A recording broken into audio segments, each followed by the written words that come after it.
We are now approaching the city of Bombay, the gateway to India. And the first view that comes to our attention is the gate itself, an admirable illustration of Great Britain's constructive influence. Bombay is the second largest city of India and one of the chief seaports of the Orient. It has a mixed population of over 1 million people, representing practically every race and creed in the world.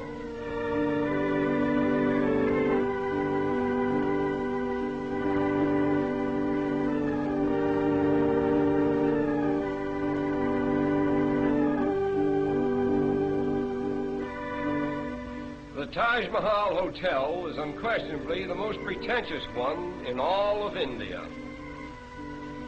One of the outstanding features of Bombay is its sudden transitions from the modern to the ancient.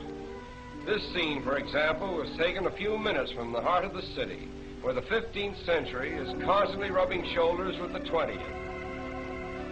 These automobiles cutting into this line of ancient vehicles suggest an odd symbolism which typifies all of India, where time and time again the new cuts into the old.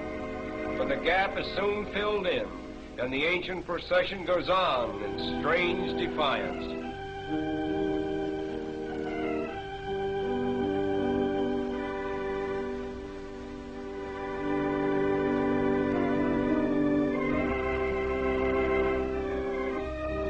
At the famous race course in Bombay, we are again transported into another world, for here is gathered representatives of every nationality, creed, and color. The course itself is considered to be the most picturesque, if not the finest in the Orient. We are particularly interested in the costumes worn by the Parsi women. The Parsis are the descendants of exiled Persians. The entire Parsi population now numbers over 50,000, most of whom are residents of Bombay. They are regarded as the wealthiest class in India, and they are obviously the most progressive. Owing to its central position between the East and West, no city can show a greater variety of types than Bombay. Here we find gathered Parsi merchants, Arab traders, Afghans and Sikhs, Chinese, Japanese, Malayans, Americans, and British, all part of the cosmopolitan crowds so characteristic of Bombay. Not far from the racetrack, we come upon an old Indian fakir with the cleverest little bird that we have ever seen.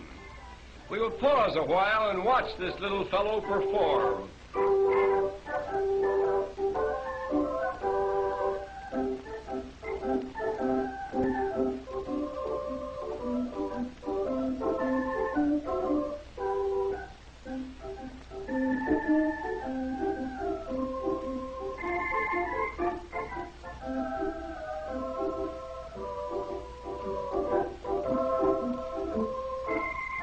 All this work is just to get a little seed that is lodged in a tiny bucket.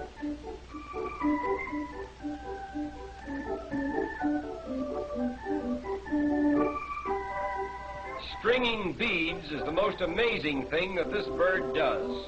A needle is fastened to one end of the thread. The bird actually sticks the needle through a bead, drops the needle, gets a new grip, and slides the bead down onto the thread.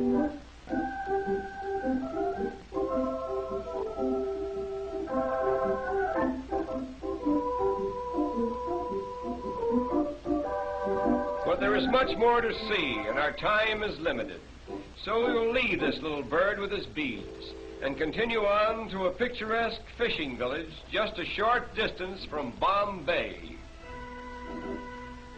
This quaint little habitation seems to have no connection with the mainland, and life in general appears to be carried on quite apart from the outside world.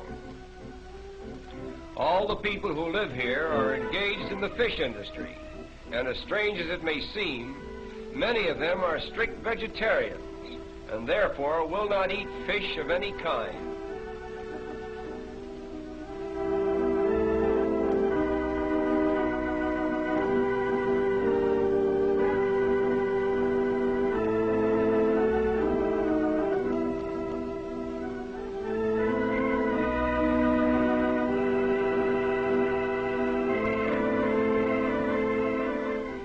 Even in this peaceful little village, there is a rigid system of caste. Here we find two attractive young ladies of the proud fisherfolk class. The dress each is wearing is called a sari. It is a one-piece garment which unwinds to about 8 yards in length. Look closely at these young ladies and you will see a round dot in the center of their foreheads. This dot, which is usually made of red paint, signifies that the wearer is married or eligible for marriage. The flower pot before which they are standing contains the sacred Tulsi plant, an emblem of virtue, which is worshipped exclusively by Indian girls. The story goes that a certain virtuous maiden named Tulsi was changed into a plant just as she was about to be assaulted by a demon. Thus, the Tulsi plant became a shrine of chastity for virtuous Indian girls. The chief occupation for the women of this village is in drying and preparing the fish which is caught by the men. The method for treating the fish is to first soak them in salt and then lay them out on the sun-baked ground. When they are thoroughly dried, they are tied in small bundles and sent to market. These women are treating a smaller species of shrimp, which is swept about in this manner until it is sufficiently salted and dried.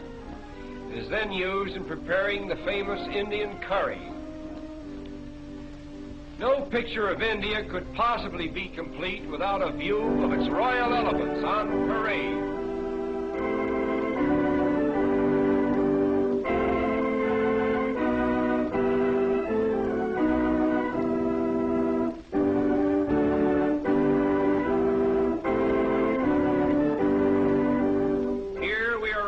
Of the wealth of India and the splendor of the days that used to be. This is just a rare and special occasion, staged by one of the wealthy Maharajas at a grand social event. The headpieces worn by these elephants are made of solid gold and are studded with magnificent jewels. But now our journey is coming to an end. We will take one last look at Bombay before we draw our visit to a close. To the observing tourist, this view is more than just a picture. It is Bombay, the gateway to India. Through it flows the commerce of an empire. Great commercial houses, stately public buildings, and educational institutions flank its broad thoroughfares. Railways converge here from every state in India, and steamship routes diverge to the ends of the earth. Such has been the first constructive imprint of Western civilization upon this much talked of and generally misunderstood country. And so our journey ends. We bid farewell to Bombay, the gateway to India.